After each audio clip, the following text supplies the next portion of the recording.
ಚಿಕ್ಕಮಗಳೂರು ತಾಲೂಕಿನ ಅಲ್ಲಂಪುರ ಗ್ರಾಮ ಪಂಚಾಯಿತಿ ವ್ಯಾಪ್ತಿಯ ಎನ್ಎಂಡಿಸಿಯಲ್ಲಿ ಕೃಷ್ಣ ಎಂಬ ವ್ಯಕ್ತಿ ಮೊದಲನೇ ಹೆಂಡತಿ ಇದ್ದರೂ ಕೂಡ 17 ವರ್ಷದ ಹಿಂದೆ ತಾಯಿ ತಂದೆ ಇಲ್ಲದ ಗೀತಾ ಎಂಬ ಹುಡುಗಿಯನ್ನು ಮದುವೆಯಾಗಿದ್ದ. ಆದರೆ 7-8 ವರ್ಷಗಳಿಂದ ಪ್ರತಿದಿನ ಗೀತಾಳಿಗೆ ಹಲ್ಲೆ ಮತ್ತು ಕಿರುಕುಳ ನೀಡುತ್ತಿದ್ದ. ಇದನ್ನು ಸಹಿಸಲಾಗದೆ ಗೀತಾ ವಿಚ್ಛೇದನಕ್ಕೆ ಅರ್ಜಿ ಹಾಕಿದ್ದು 3 ವರ್ಷದ ಹಿಂದೆ ಕೋರ್ಟು ಕೇಸು ನಡೆದು ಇವರಿಬ್ಬರಿಗೂ ವಿಚ್ಛೇದನವಾಗಿತ್ತು. ಆದರೆ ಗುರುವಾರ ವಿನಾಕಾರಣ ಕೃಷ್ಣ ಗೀತಾಳ ಮನೆಗೆ ನುಗ್ಗಿ ಮಾರಣಾಂತಿಕವಾಗಿ ಹಲ್ಲೆ ಮಾಡಿದ್ದಾನೆ.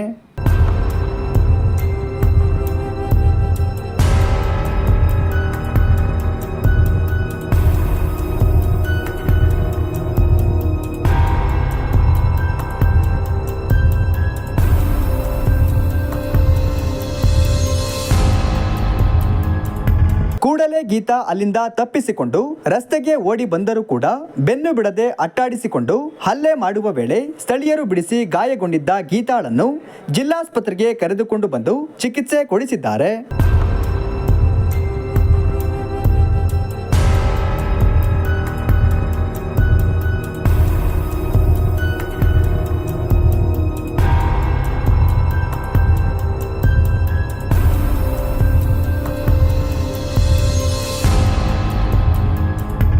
ಜಿಲ್ಲಾಸ್ಪತ್ರೆಯಲ್ಲಿ ಆರಕ್ಷಕ ಇಲಾಖೆಯವರು ಕೇಸು ದಾಖಲಿಸಿಕೊಂಡರು. ಇದುವರೆಗೂ ಯಾವುದೇ ಎಫ್ಐಆರ್ ದಾಖಲಿಸಿಲ್ಲ. ಕೃಷ್ಣ ಎಂಬ ವ್ಯಕ್ತಿ ಆಸ್ಪತ್ರೆಯ ಹೊರಗೆ ಇಬ್ಬರು ಅಪರಿಚಿತರೊಂದಿಗೆ ಮಾರಕಾಸ್ತ್ರ ಹಿಡಿದುಕೊಂಡು ಗೀತಾಳನ್ನು ಕೊಲೆ ಮಾಡಲು ಸಂಚು ಹಾಕುತ್ತಿದ್ದಾನೆ ಎಂದು ತಿಳಿದು ಬಂದಿದ್ದು, ಈ ವಿಚಾರ ತಿಳಿದು ಗೀತಾ ಭಯಗೊಂಡು ಆರಕ್ಷಕರಿಗೆ ಕರೆಯ ಮೂಲಕ ತಿಳಿಸಿದರೂ ಕೂಡ ಯಾವುದೇ ಪ್ರಯೋಜನವಾಗಿಲ್ಲ. ಪೊಲೀಸರು ಇವನ ಮೇಲೆ ಪ್ರಕರಣ ದಾಖಲಿಸುತ್ತಿಲ್ಲ. ಆದ್ದರಿಂದ ಜಿಲ್ಲಾ ಪೊಲೀಸ್ ವರಿಷ್ಠಾಧಿಕಾರಿಗಳು ಈ ಪ್ರಕರಣವನ್ನು ಗಂಭೀರವಾಗಿ ಪರಿಗಣಿಸಿ ನನ್ನ ಮೇಲೆ ಹಲ್ಲೆ ಮಾಡಿರುವ ಕೃಷ್ಣನ ಮೇಲೆ ಕೇಸ್ ದಾಖಲಿಸಿ ಕಾನೂನಿನ ಅಡಿಯಲ್ಲಿ ತಕ್ಕ ಶಿಕ್ಷೆ ನೀಡಬೇಕು ಎಂದು ಹಲ್ಲೆಗೊಳಗಾದ ಗೀತಾ ಒತ್ತಾಯಿಸಿದ್ದಾರೆ. ಅದೇ ಮನೇಲಿದ್ದೆ ಸರ್, ನಾನು ಮನೇಲಿದ್ದೆ. ಮನೆ ಹತ್ರ ಬಂದ. ಅದಕ್ಕೆ ನಾನು ಅಂದೆ, ನೀನು ಯಾಕೆ ಮನೆ ಹತ್ರ ಬರ್ತೀನಿ? ನೀನು ಮನೆ ಹತ್ರ ಬರಬೇಡ, ನೀನು ಹೋಗು, ನೀನು ಇಲ್ಲಿ ಯಾಕೆ ಬರ್ತೀಯಾ? ಡ್ರೈವರ್ಸ್ ಆಗಿದ್ಮೇಲೆ ಇಲ್ಲಿ ಯಾಕೆ ಬರ್ತೀಯಾ ಅಂತೇಳ. ಹಂಗಂತ ಹೇಳೋತ್ತಿಗೆ ಕೆಟ್ಟದಾಗೆಲ್ಲ ಬೈಯಕ್ಕೆ ಸ್ಟಾರ್ಟ್ ಆದ. ಕೆಟ್ಟ ಬೈಯತ್ತಿಗೆ ನಾನು ನನ್ನ ಮನೆ ಹತ್ರ ಬಂದು ನೀನು ನನಗೆ ಬೈಯಂತೀನಿ, ನಿನ್ನ ಋಣದಲ್ಲಿ ನಾನೇನು ಇಲ್ಲ, ನನಗೆ ಯಾಕೆ ನೀನು ಕೆಟ್ಟದಾಗ ಬೈತೀಯ ಅಂತೇಳಿ ಅಂದಾಗ, ನೀನು ಬೇರೆಯವ್ರನ್ನೆಲ್ಲ ಹಂಗೆ ಹಿಂಗೆ ಅಂತ ಹೇಳ್ಕೊಂಡು ಒಂದು ಕೋಲಿತ್ತು, ಕೋಲಲ್ಲಿ ರಪ್ಪ ಅಂತ ಹೇಳ್ಕೊಂಡು ಹೊಡೆದ್ಬಿಟ್ಟು ಹೊಡೆಯೋತ್ತಿಗೆ ನಾನೇನು ಮಾಡಿದೆ, ನಾನು ಒಂದು ತೂಕಾಡ್ದೆ. ನನ್ನ ಸಣ್ಣ ಮಗನೂ ಬಂದು, ಸಣ್ಣ ಇಷ್ಟುದ್ದ ಇದ್ದಾನೆ ತಂಗಿ ಮಗ, ಅವನು ಬಂದ. ಅವನು ಬರೋತ್ತಿಗೆ ಅಷ್ಟೊತ್ತಿಗೆ ಓಡಿ ಬಂದ್ರಲ್ಲ, ಅಷ್ಟೊತ್ತಿಗೆ ನನಗೆ ಹೊಡೆತ ತಿನ್ನೋಕ್ಕಾಗಲಿಲ್ಲ. ರೋಡಿಗೆ ಓಡೋದೆ, ಟಾರ್ ರೋಡಿಗೆ ಹೋಗೋತ್ತಿಗೆ ನನ್ನ ಮಗನ ಬ್ಯಾಟ್ ಇತ್ತು. ನನ್ನ ಮಗನ ಬ್ಯಾಟ್ ತಗೊಬಂದು ರೋಡಲ್ಲೇ ರೋಡಲ್ಲೇ ಇಟ್ಕೊಂಡು ಆಗ ಮಟ್ಟಿಗೆ ಸರ್ರಾಗಿ ಇಟ್ಕೊಂಡು ಹೋಗ್ತೀವಿ, ರಕ್ತ ಬರಂಗೆ ಹೊಡೆದ್ರು. ಅಷ್ಟೊತ್ತಿಗೆ ಇಡೀ ಊರು ಜನ ಎಲ್ಲ ಬಂದರು. ಯಾರ ಹತ್ರ ಬಂದರು ಹಿಂಗೆ ಎಲ್ಲ ನಿಂತ್ಕೊಂಡಿದ್ದಾರೆ. ಎಲ್ಲ ನಿಂತ್ಕೊಂಡ್ರು ಯಾರ ಹತ್ರ ಬಂದರು ಅವ್ರನ್ನ ಹೊಡೆದು ಸಾಯಿಸ್ತೀನಿ, ಅವಳು ಸತ್ರು ಪರವಾಗಿಲ್ಲ, ಅವಳನ್ನ ಹೊಡೆದು ಸಾಯಿಸ್ತೀನಿ, ಅವಳು ಇರೋದು ಬೇಡ ಅಂತ ಹೇಳ್ಕೊಂಡು ಹೊಡಿತಾನೆ ಇದ್ದಾನೆ.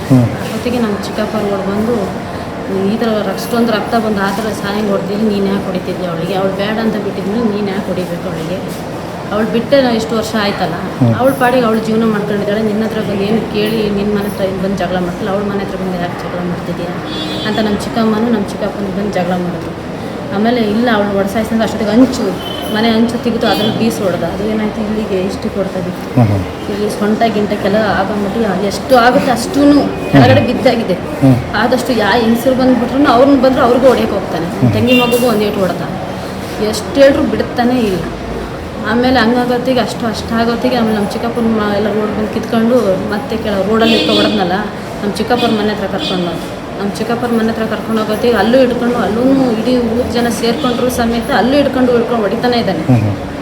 ಆಮೇಲೆ ಅದಕ್ಕೆ ಅಷ್ಟೊತ್ತಿಗೆ ನಮ್ಮ ಚಿಕ್ಕಪ್ಪನ ಮಗ ಇದನ್ನು ಈ ಥರ ಹೊಡೆದು ನಾನು ಸುಮ್ಮನೆ ಇರಲ್ಲ, ನಾನು ಏನಾರು ಮಾಡಿಬಿಡ್ತೀನಿ ಅಂತೇಳಿ ಆಸ್ಪತ್ರೆಗೆ ಕರ್ಕೊಂಡು ಹೋಗ್ಬಿಟ್ಟು ಅವಳು ಸತ್ರ ಮನೆ ಒಳಗಡೆ ಸಾಯಿಲ್ಲ ಅಂತ ಹೇಳ್ಕೊಂಡು ಹೋಗೋಕ್ಕೆ ಬಿಡ್ತಾ ಇಲ್ಲ. ಅಷ್ಟೊತ್ತಿಗೆ ನಾನೇ ಗಾಡಿ ತರ್ತೀನಿ ಅಂತ ಹೇಳ್ಕೊಂಡು ಮೇಲೆ ಹೋಗೋತ್ತಿಗೆ ನನ್ನ ತಮ್ಮ ಚಿಕ್ಕಪ್ಪನ ಮಗ ಬಂದು ಅಷ್ಟು ಬೇಗ ಆ ಬೈಕಲ್ಲಿ ಕೂರಿಸ್ಕೊಂಡು ಕರ್ಕೊಂಡು ಸೀದಾ ಬಂದು